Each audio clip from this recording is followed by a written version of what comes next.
Traders. உலகத்துல மொத்தம் 4 வகை ட்ரெய்னர்கள் இருக்காங்க.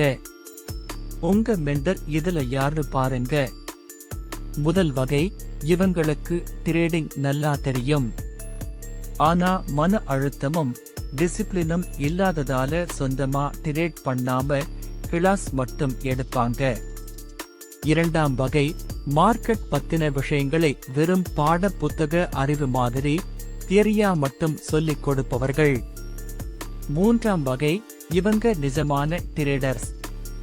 ஆனா பெரிய முதலீடு இருக்காது. இவங்க கிட்ட கத்துக்கிட்டா மார்க்கெட் புரிதல், ஒழுக்கம், சரியான மனநிலை எல்லாமே அருமையா கிடைக்கும். நான்காம் வகை, இவங்க கணிதம், இயற்பியல், கோடிங் பின்னணியில இருந்து வருவாங்க. வெறும் சார்ட்டை மட்டும் பார்க்காம தரவுகள், டேட்டா, மார்க்கெட் பலவீனங்களை வச்சு கணக்கு போடுவாங்க. இவங்களை ஆராய்ச்சியாளர்கள்னு சொல்லலாம். ஆனா இந்த 4வது வகை மெண்டர் மட்டும் உங்களுக்கு கிடைச்சா நீங்க சாதாரண ட்ரேடர் இல்ல, மார்க்கெட்டோட அடுத்த கட்ட சிந்தனைக்கு போயிடுவீங்க.